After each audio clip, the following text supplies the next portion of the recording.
इन्होंने शुरू की और आदरणीय प्रियंका जी ने तो बड़ी काट दी, हमने देखा होगा। अब बात करते वोट चोरी को जवान जी, ये तो वोट चोर नहीं तो सारा सौदा चोर है। और राहुल जी तो दो ही बात पूछी। दूसरा उन्होंने कहा कि अमेरिका झूठ बोल रहा है, सच बोल रहा है। आज तक भी नहीं बताया। एसआईआर पे चर्चा नहीं कराते, एसआईआर पे चर्चा नहीं कराएंगे, वही तो वोट चोरी है। और वोट चोरी का उदाहरण तो मैं भी खड़ा हूँ। जिस दिन मैं लोकसभा का चुनाव लड़ करके शाम को ईवीएम बंद हुई और 5 दिन के बाद 50,000 वोट बढ़ गए। ना नौजवान सुरक्षित है, ना महिलाएं सुरक्षित हैं। मैडम अभी कह रही थी कि कल 7 बजे एक गुड़िया का बोला कड़ा दे दे, नहीं तो तेरी बाँ काटांगे। अरे वही की सराज उठाते रहे, उठा रहे। और हमारे पूर्व अध्यक्ष चौधरी देवान जी ने जिस तरीके से विधानसभा चुनाव लड़ने के बाद अपनी सारी बातें बताई कि सरकार वोट चोरी से बनी और 1 महीना देश की पार्लियामेंट नहीं चली। 2 बात को लेकर देश के प्रधानमंत्री, देश के गृह मंत्री, देश के रक्षा मंत्री हमारे आदरणीय नेता राहुल गांधी जी की बातों का जवाब नहीं दे। और एक लंबी लड़ाई के बाद बड़ी मुश्किल से शायद आप लोगों को ये बहकाते रहे कि विपक्ष या कांग्रेस या इंडिया गठबंधन हाउस नहीं चलने देता। हाउस हम चलाना चाहते थे। प्रजातंत्र में बहस हम सबके लिए जरूरी है और बिना बहस हम ये कोई फैसला लेंगे, वो फैसला कभी देश के लिए, प्रदेश के लिए, समाज के लिए अच्छा हो नहीं सकता। ऑपरेशन सिंदूर पर चर्चा करना चाहते थे, नहीं करने की चर्चा शुरू हुई। हमारे होनहार सांसद, 2 हमारे नौजवान सांसद,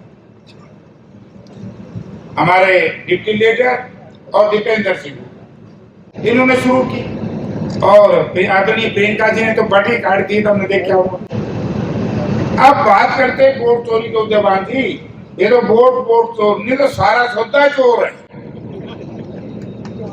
जब विपक्ष की बात का जवाब ही कोई ना देवे, ना देश के रक्षा मंत्री, देश के ऑपरेशन सिंदूर में क्या हुआ देश की जनता जानती, ना माननीय गृह मंत्री जी देश के, कि जब हम 14 सांसद, मैं उसमें शामिल था, हम उस दिन वहीं थे श्रीनगर में। 8 बजे हमें कह दिया गया कि आप अपने वहां पर चले जाओ, तो उन बेचारे सैलानियों को क्यों नहीं था, उस पर चर्चा नहीं हुई। उसके बाद दीपेंद्र सिंह की 3-4 इश्यूज थे, प्रियंका जी ने सारी बात कही और राहुल जी तो 2 ही बात पूछी कि सेना को हुक्म तो दे दिया लेकिन हाथ पीछे क्यों बांधे, देश जानना चाहिए, नहीं बताया। दूसरा उन्होंने कहा कि अमेरिका झूठ बोल रहा है, सच बोल रहा है, आज तक भी नहीं बताया। आज अमेरिका के झूठ या सच की वजह से हमारे हिंदुस्तान के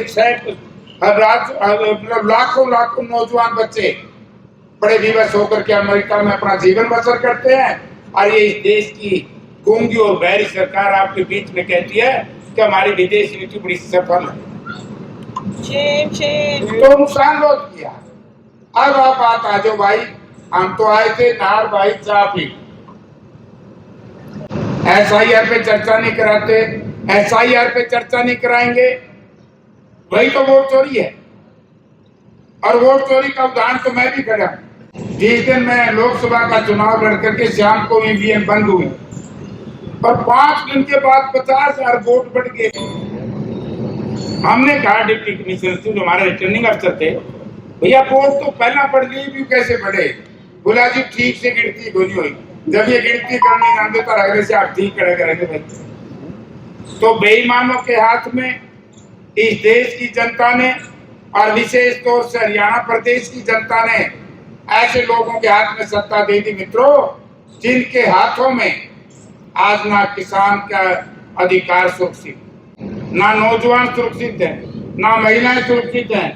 मैडम अभी कह रही थी कि कल 7 बजे एक गुड़िया का बोला कड़ा दे दे, नहीं तो तेरी बाँ काटांगे। अरे वही की सराज गेट के बाहर नाहर सिंह के गेट।